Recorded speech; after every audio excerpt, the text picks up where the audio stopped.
CBN e a tecnologia, com Gilberto Sudré.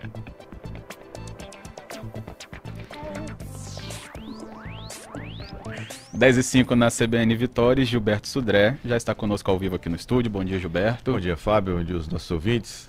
A partir dessa sexta-feira nós vamos ter os encontros na Rádio CBN um pouco mais cedo, né, Gilberto, do Exatamente. que o habitual. Exatamente, um pouquinho mais cedo para atender os nossos ouvintes. Gilberto, essa semana aconteceu, né, o leilão das frequências de 4G, esse leilão que foi bastante divulgado. O que o 4G é de diferente? O que vai trazer para a nossa vida de diferença, Gilberto? Olha só, Fábio, o 4G ele não é simplesmente uma evolução do 3G, ele é uma rede completamente diferente, uma tecnologia completamente diferente. O que ele tem é que ele é a primeira tecnologia de celular que foi preparada e feita e projetada desde o início para as redes de computadores, ou seja, para acesso à internet, a transmissão de dados. Então, por causa disso, ela oferece como um grande diferencial em relação ao 3G uma taxa de transmissão, a velocidade de acesso à rede muito mais alta. Então, ou seja, a gente teve o leilão essa semana, né? Então tivemos aí a Vivo e a Claro que compraram os lotes de frequência para atender todo o Brasil, que são os melhores lotes com a faixa de frequência maior. Esses lotes que a Vivo e a Claro compraram, por exemplo, podem chegar até 100 megabits de velocidade de acesso à internet. Enquanto que no 3G, apesar da tecnologia poder oferecer até uns 7 megabits por segundo de velocidade, as operadoras hoje entregam em torno de 1,5, né, até 2 megabits por segundo, alguma coisa dessa natureza. Agora, no caso do 4G, a gente pode chegar até a 100 megabits por segundo. E isso, o que isso resulta para o usuário, né? Resulta que ele pode ter acesso a conteúdo multimídia de forma muito mais simples. Por exemplo, vídeos de alta velocidade, vídeos de alta resolução, filmes em HD, jogos interativos, imagens em 3D, jogos em 3D, ou seja, isso vai ser muito mais fácil, né? Muito mais tranquilo para o usuário, desde que obviamente tenha uma infraestrutura de 3G disponível no Brasil dessa natureza. O leilão que passou, o governo ele estabeleceu algumas metas. Então, ou seja, as metas de atendimento que as empresas que contrataram as frequências, que compraram as frequências, então Vivo, TIM, Claro e Oi, que foram as 4 que ganharam, né, faixas de frequências no Brasil, elas vão ter até abril de 2013, na verdade, até julho de 2013, para atender as 5 capitais que vão receber os Jogos da Copa. E até o final de 2013, até dezembro de 2013, todas as capitais que tenham Jogos da Copa vão ter que ter cobertura 4G. Né? Então esse é um cronograma extremamente apertado. Sim, com certeza. Né? Eu até desconfio que a gente vai ter 4G mesmo nessas cidades em torno dos estádios. Né? Ou seja, não faz exatamente na cidade como um todo, mas em torno dos estádios, basicamente. A partir de 2014, o 4G começa então a ser difundido nos outros estados, nas outras capitais do país. Ou seja, mas é uma situação bastante longa, né? Ou seja, um tempo bastante longo, mas está bem apertado. Uma questão, tem uma ponderação em relação a essa tecnologia 4G que está entrando agora, é que quando o 3G chegou no Brasil, a gente chegou relativamente atrasado em relação aos outros países. Então os outros países já tinham 3G há bastante tempo e a gente entrou no 3G aqui numa data um pouco mais atrasada. Isso tem como vantagem que a gente recebeu telefones, smartphones e a própria infraestrutura muito mais barata, porque já tinha uma escala de produção mundial muito grande. Então o preço reduziu. No 4G nós estamos entrando praticamente junto com os outros países. Com a Europa, com os Estados Unidos, com a Austrália, com o Japão. Isso, os equipamentos ainda têm uma escala de produção baixa, o que vai resultar, no fim das contas, em um preço maior. Então foi por isso que eu vi, se não me engano, em algum jornal, né, de circulação nacional, que o primeiro telefone 4G pode custar mais de R$3.100. Exatamente. É um preço que não me assusta, porque no sentido de realidade, por quê? Porque tem poucos fabricantes ainda fazendo esse tipo de equipamento. E você sabe que na informática ou na tecnologia, quanto mais você tem de escala, menor é o preço. Né? Então, quando os equipamentos são novos, pouca produção, pouco volume de produção, os preços costumam ser bastante altos. Então, o governo até tem um estudo, né, de uma sugestão de preço, né, para a venda do serviço 4G quando for disponibilizado, em torno de R$30 100 minutos de conversação, né, no pré-pago, e no pós-pago 31 centavos o minuto de conversação, o que é caro, se a gente considerar que hoje os planos estão em torno de 28 segundos, por exemplo, né? Então por 28 centavos o minuto. Então é um preço dessa natureza. O 4G vai suplantar o 3G, então? É assim, a longo prazo, com certeza, né? Como tecnologia mais nova, com velocidade e tudo mais, mas assim, pra gente... Igual o CDMA ficou um tempão trás. Até depois ser substituído. Assim, minha pergunta nesse momento é, será que o 3G realmente, o 4G teria que entrar agora? Ou seja, a gente tem uma rede 3G que está ainda crescendo, que tem uma possibilidade de atender uma quantidade muito grande de usuários. Será que precisaria realmente investir num 4G nesse momento? Ou com esse cronograma completamente apertado até a Copa? Não sei, é uma questão assim, que foi uma escolha do governo para isso aí. Bem, por experiência própria, o 3G que eu utilizo não tem lá essa capacidade toda de conexão. Exatamente, mas não por uma questão de limitação da tecnologia. O consumidor, pelo menos, tem essa percepção. Exatamente, e está correto, mas essa limitação de performance não é por causa da tecnologia. É por causa de investimento de infraestrutura. Ou seja, as operadoras não colocaram à disposição dos usuários, que são muitos, tudo que a tecnologia consegue prover. Ou seja, porque, como eu falei, o 3G tem capacidade de atender os usuários a 7 megabits por segundo. Hoje não atende nem a 1,5. Né? Então, ou seja, tem capacidade. Pode ser aumentar a capacidade disso. O 4G é melhor, óbvio, mas será que a gente precisaria ter um investimento dessa monta nesse momento agora? Né? Você tem dúvidas aí do 4G também, igual eu tenho? Então ligue aqui pra gente na Rádio CBN 3223-5911 ou pelo nosso Twitter da Rádio CBN, CBN Vitória, @, CBN Vitória, ou o Gilberto também que está conectado, né, Gilberto? Exatamente, estamos aqui no @Gilberto Sudré, né, ou no e-mail, cbntecnologia@gmail.com. Ok. Enquanto as dúvidas não chegam de 4G, vamos passar para a nossa dica de segurança de hoje. Exatamente, Fábio. Na semana passada a gente falou sobre o LinkedIn que tinha sido invadido, que vazou as senhas, então até dei uma sugestão de quem não trocou a senha do LinkedIn que troque, né? Porque tem a chance de ter sua conta invadida pelo vazamento da senha. Essa semana a dica de segurança é sobre um golpe que está super comum no Facebook. O golpe de um aplicativo que oferece a possibilidade de implantar aquele botão não curtir. O Facebook tem o botão curtir. Isso. E os usuários gostariam muito de ter um botão não curtir, clicar em coisas que você não gostou.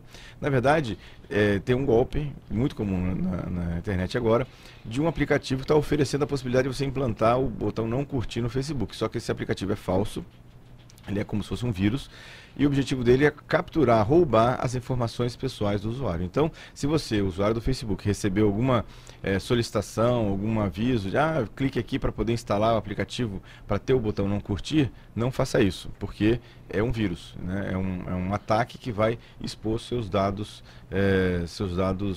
pessoais que estão no Facebook. É muito importante, né, ter essa visão de guardar, né, se resguardar contra esse tipo de caso, justamente no tempo que rede social se tornou um ícone, né, da nossa aparência, digamos assim, para o mundo, né? Podia dizer assim que, no caso do Facebook, tome muito cuidado com qualquer tipo de aplicativo que você aceite que ele faça parte ou que ele acesse seus dados pessoais. Muito cuidado, porque a grande parte desses aplicativos não tem um objetivo muito nobre, né, vamos chamar assim, nessa situação, né? Como a gente falou, Gilberto, só pedindo um momento para você, a gente avisou, né, do trânsito na Terceira Ponte, a situação está se agravando em relação a congestionamento e espera. A Letícia Gonçalves, que estava conversando conosco de Vila Velha, tem informações sobre esse congestionamento, né, Letícia? Exatamente, Fábio, nós estamos passando agora sobre a Terceira Ponte, no sentido Vila Velha Vitória. O trânsito está lento já desde os principalmente na Avenida Carioca, isso por conta de um acidente que aconteceu sobre a ponte antes do vão central. De acordo com funcionários da Rodosol, que é a concessionária que administra via funcionários da Rodosol, que ficam na cabine de entrada aqui da ponte no acesso, eles informaram que uma moto bateu na traseira de um Fiat Uno e o motociclista teria fraturado a clavícula. Por conta desse acidente, como eu disse, o trânsito está lento.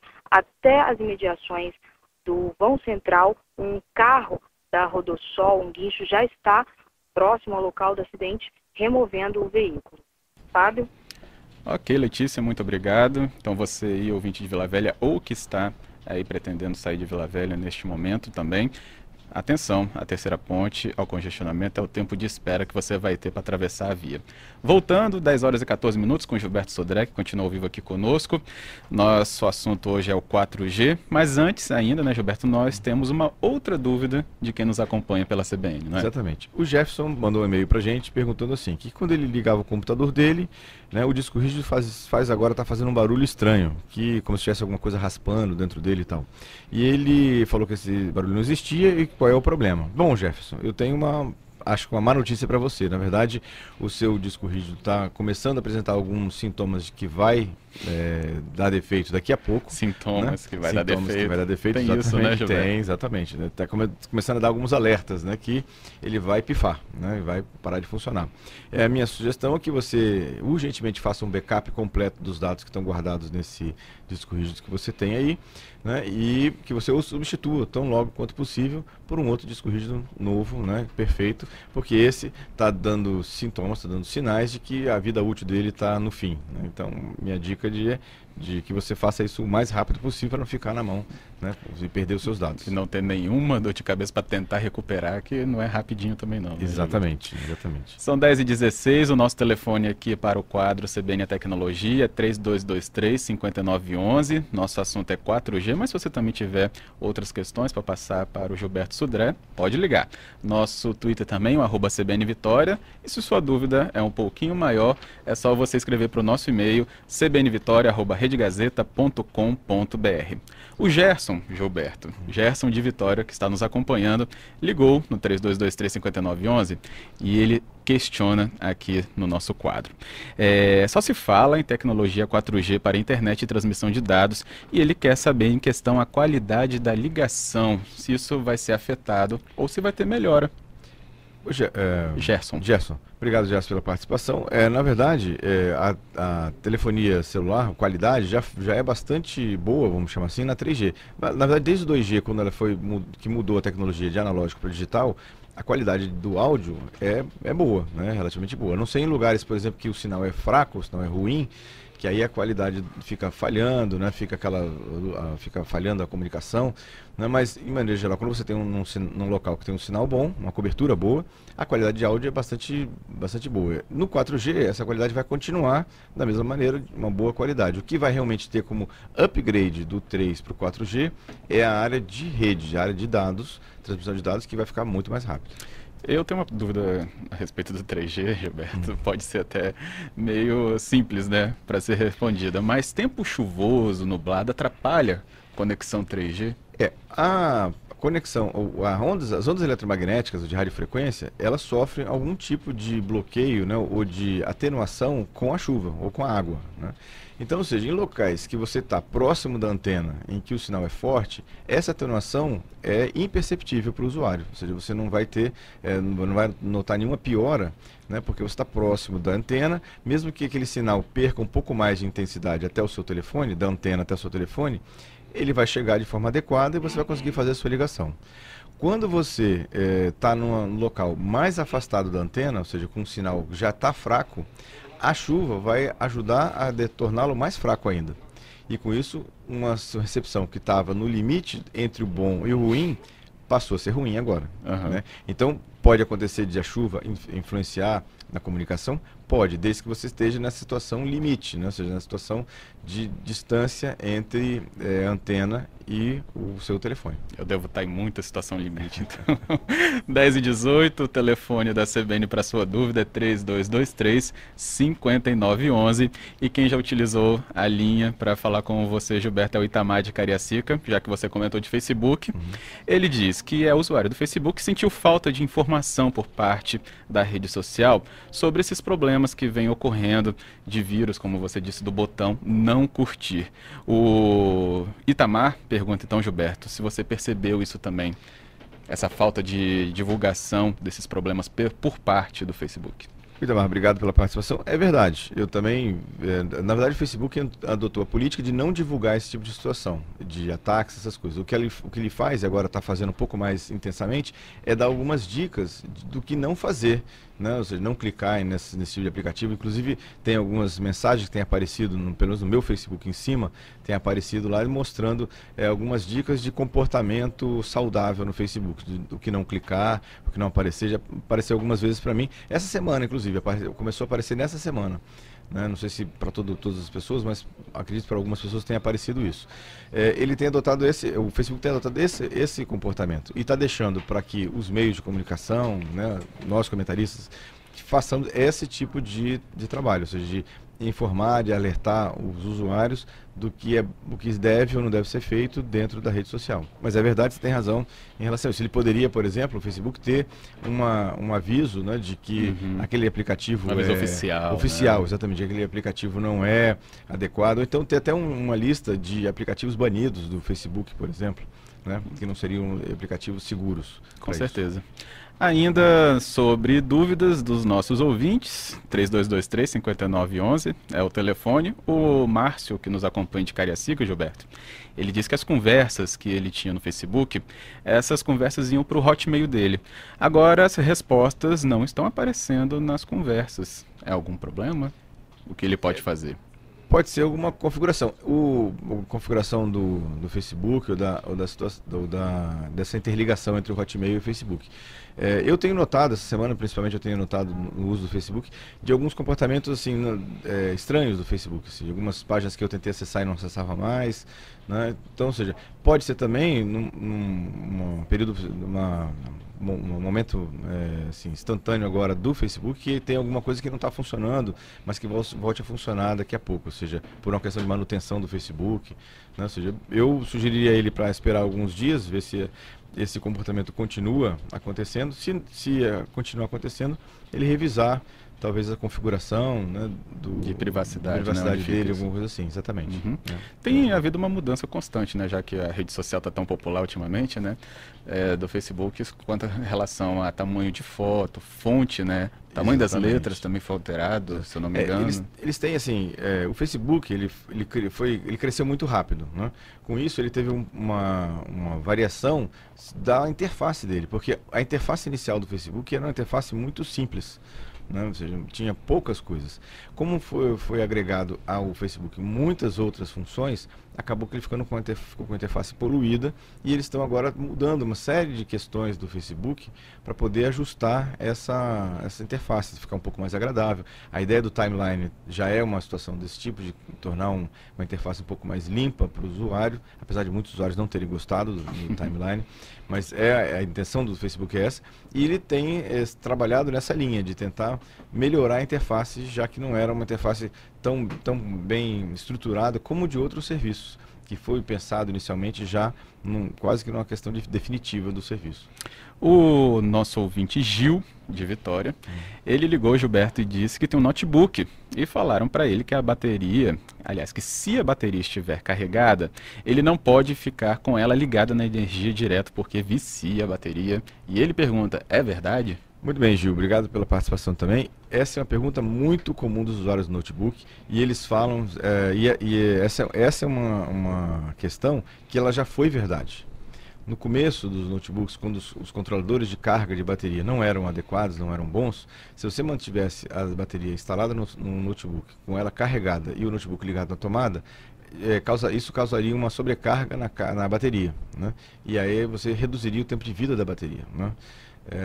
Ela estragaria mais rapidamente, vamos chamar assim. Hoje em dia os notebooks melhoraram bastante e os carregadores melhoraram muito também. Então, hoje os fabricantes já não têm essa restrição mais. Inclusive, algum tempo atrás eu fiz uma pesquisa sobre isso com vários fabricantes, inclusive consultei alguns especialistas na área de energia elétrica, de instalação elétrica, e eles me confirmaram que não tem problema mais. Atualmente, essa não é mais não é mais um risco que você tem em manter a bateria no notebook enquanto ele está ligado na tomada. Eu, inclusive, o único fabricante que me falou alguma coisa diferente disso foi a HP, que nos computadores dela, ela sugeriu o seguinte: se você vai deixar o notebook ligado na tomada por mais de 24 horas, aí ela sugeriria que você tiraria a bateria do notebook. Mas se você vai deixar um uso normal e comum, né, de você liga, desliga, leva para outro lugar, liga novamente em outra tomada, e você não teria esse problema de manter a bateria no notebook. Ok. Gilberto Sudré, são 10 horas e 22 minutos. Agradeço muito a sua participação conosco ao vivo aqui na CBN. Na próxima sexta-feira tem mais, mas até a sexta-feira você ainda recebe as dúvidas de quem nos acompanha, né? Exatamente, Fábio. Eu queria agradecer a todos os ouvintes que participaram aqui conosco, via e-mail, via telefone aqui. Foi um prazer aqui responder. E quem tiver mais dúvidas pode mandar para o cbntecnologia@gmail.com, né, ou pelo Twitter, no @Gilberto Gilberto Sudré. E daqui a pouquinho tudo que a gente conversou aqui vai estar lá no portal do CBN Vitória, né? E também vai estar no gilberto.sudré.com.br, meu site, que tem toda a parte de dicas, também de sugestões, e o áudio do CBN e a tecnologia. Com certeza, Gilberto.